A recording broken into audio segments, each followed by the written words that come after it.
New Deep Dive. Welcome to the Deep Dive. Really excited about today's material. We're taking a close look at Poland, specifically diving into a comprehensive update from July 5th, 2025. And this isn't just scanning headlines. We're going to properly unpack the most significant political, social developments based on a detailed press review of Prosoka that we received. Our goal: pull out the crucial bits, connect the dots, and help you understand the core issues shaping Poland right now, from high-level politics right down to really local, impactful events. Exactly. And what's fascinating, I think, is how these, well, seemingly separate events start to paint a pretty cohesive picture, a complex one, definitely. Yeah. This deep dive should reveal that interplay of forces, showing not just what happened, but importantly, why it matters and maybe what it signals for the future. Okay, let's get into it then. Let's unpack the political landscape first, starting with something pretty significant, and actually quite concerning, happening on Poland's borders. Yeah, there's this immediate concern about actions by groups described as self-proclaimed border defenders, maybe even militias. This is happening on the Polish-German border. And notably, they seem to have support from certain politicians, Piaja and Confederacja specifically mentioned. That's right. And these aren't just, passive observers. These groups are actively organizing patrols, they're stopping vehicles. It's really escalating tensions there. The Helsinki Foundation for Human Rights actually appealed directly to Prime Minister Donald Tusk. They want a decisive response. They even use the term Ząbki, which is quite strong and implies, paramilitary groups, maybe even thugs. Wow. So it's being taken seriously at that level. Absolutely. This isn't just seen as a local disturbance. It's viewed as a direct challenge to the state's authority over its borders. And the government's reaction, what are they doing? Well, the Minister of Internal Affairs, Tomasz Siemoniak, he's referred cases of insults against officers to the prosecution, making it very clear that border control is solely the job of the border guard. But, is that going to be enough? Well, it's a specific legal response to certain incidents, sure. But the bigger picture is this situation has already prompted a major policy shift. Starting July 7th, Poland's bringing back temporary controls at 52 crossings with Germany and 13 with Lithuania. 52 with Germany, 13 with Lithuania? That's substantial. It is. The stated reason is limiting illegal migration, obviously. But the speed and scale of this, it really shows the government sees this as a growing crisis and maybe, perhaps, feels the need to be seen taking strong action. Right. But that kind of move, closing border crossings even temporarily, must raise some eyebrows, especially within the EU context. I imagine there are concerns about Poland's relationship with Lithuania, a key partner, and, well, the impact on cross-border trade. It's Schengen, after all. Absolutely. It puts pressure on those regional relationships, which are usually quite strong, and it adds complexity to trade and travel. And adding to this sense of urgency, the president-elect, Karol Nawrocki, he's announced he intends to convene a cabinet council right after he's sworn in, specifically to discuss what he called the dramatic border situation.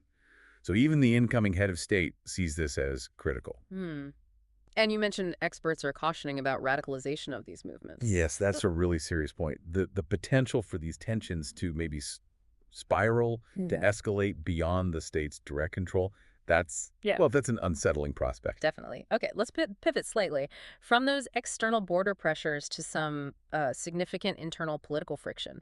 There's this meeting between Senate Speaker Szymon Hołownia, he's head of the lower house of parliament, and Adam Bielan, who's a PS MEP. And it happened in a private apartment. That's stirred up quite a bit of controversy within the ruling coalition itself. Yeah, the media reports jumped on it. Apparently, Jarosław Kaczyński might have been there too, which just fueled all this speculation about secret talks, maybe backroom deals. Hołownia tried to brush it off, called the reaction unjustified excitement. But, the perception... Perception is everything in politics, isn't it? Exactly. The idea of secret talks when the coalition is supposed to be unified, that's where the damage lies. And the coalition's reaction really shows how sensitive it was. PM Tusk publicly reminded Bisonia about loyalty. Even Hołownia's own party members, like Tomasz Ząbki from Poland 2050, they expressed disappointment. It seems like more than just a minor slip-up. Oh, absolutely. The opposition immediately jumped on it, accusing Hołownia of destabilizing the government. So this incident, while maybe small on the surface, it really seems to highlight these potential cracks, these ideological differences within the coalition. It makes you wonder, what does this reveal about the actual underlying stability of the government right now? That's a key question. And public opinion seems to be weighing in too. There's a SW research poll for Rzeczpospolita. It indicates 59% of Poles actually want Hulonia to step down as speaker midterm. They want Włodzimierz Zarzasti to take over, which apparently aligns with the original coalition agreement anyway. Right, so this incident isn't just fueling internal tensions, it's visibly eroding public trust. The public wanting that speaker change.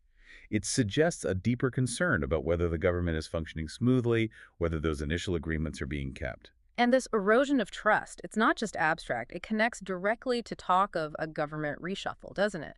It feels like, given these internal tensions and the falling public support, talk of reconstruction makes sense. It does. And indeed, the coalition leaders, Tusk, Hulonia, Kostyniak-Kamysz, Zarzasti, they met specifically about this government reconstruction. Zarzasti actually confirmed, quote, all decisions have been made, though, crucially, the details are still under wraps. Interesting. Keeping it secret for now. Could be strategic, manage expectations, maybe prevent immediate backlash. And the rumors are flying? What are people speculating? Well, talk of a possible super ministry for the economy. And reshuffles in other key ministries, too. A super ministry. What's the thinking there, usually? Typically, it's about consolidating power, streamlining decision-making for a critical area like the economy, making it more efficient, more coherent, especially, with elections potentially on the horizon. And while Kostyniak-Kamysz is assuring everyone the coalition is stable, despite the Hulonia thing, most analysts think these changes are a direct response to that falling public support, and also criticism about promises that haven't been met yet. So, a strategic attempt to regain the narrative, deliver more tangible results. Pretty much. The goal seems to be breaking that feeling of inertia, improving government communication, which has clearly been struggling amidst crises like the border situation we just talked about. Sounds like they want to shake things up, get their message across better. Makes sense. They need to regain momentum.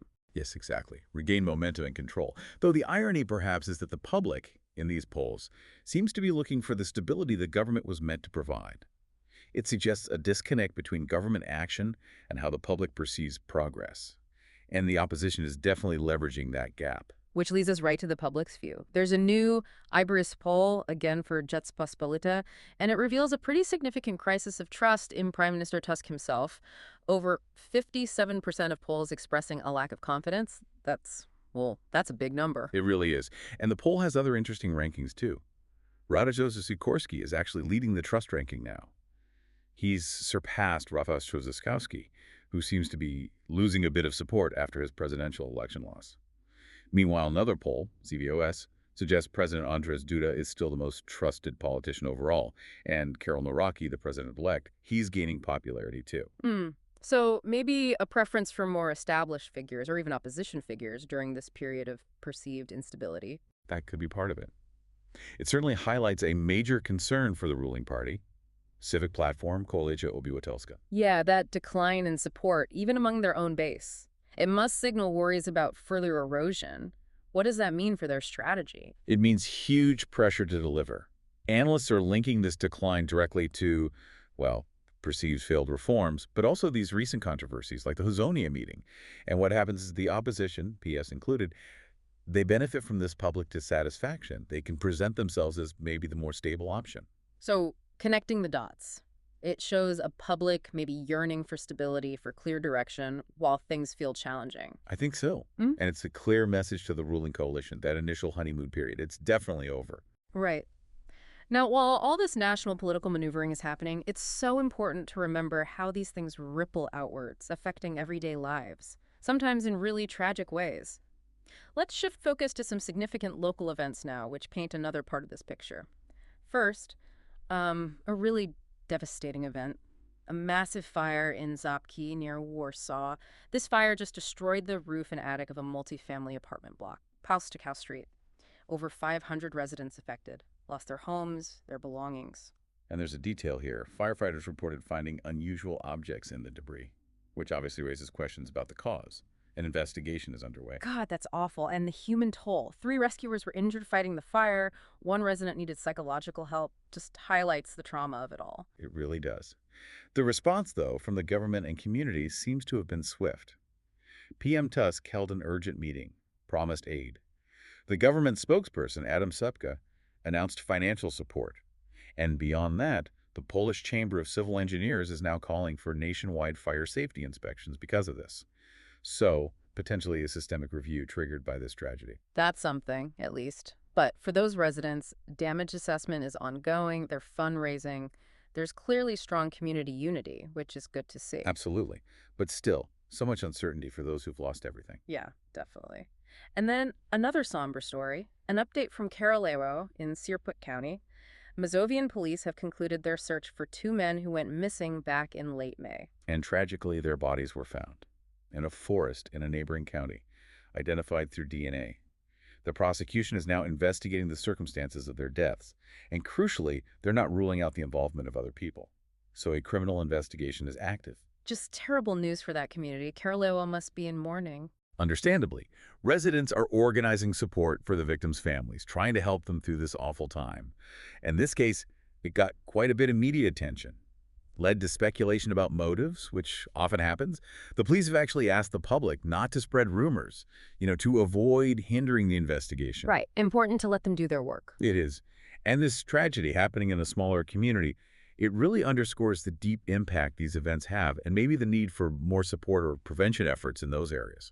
So, wrapping this all up, what picture emerges from this deep dive today? We've looked at a really tense border situation, significant political infighting, these tragic local events. Poland seems to be facing a whole array of complex challenges right now. That's a good summary. You've got the border controls, the Lithuania controversy, the Ząbki fire, the Karolewo tragedy. It all points to a period of really significant stress for the country. And that declining trust in PM Tusk, combined with the government reconstruction, it signals a critical moment for the ruling coalition. They're trying to regain credibility, regain momentum, especially with future elections in mind. Yeah, this deep dive has hopefully given you, our listeners, a real-time snapshot of a country really in flux. It's a reminder, isn't it, how quickly political shifts can impact daily life, how national policy and local reality are so interconnected. We've seen tension, uncertainty, but also moments of really strong community solidarity. Absolutely. And perhaps it leaves you with a question to think about. As Poland navigates these internal and these external pressures, how might its experiences, its challenges, offer lessons or parallels for other countries facing similar issues?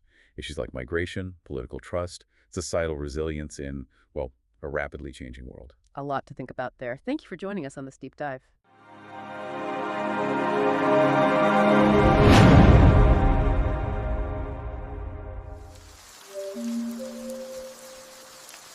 Subscribe. New Deep Dive.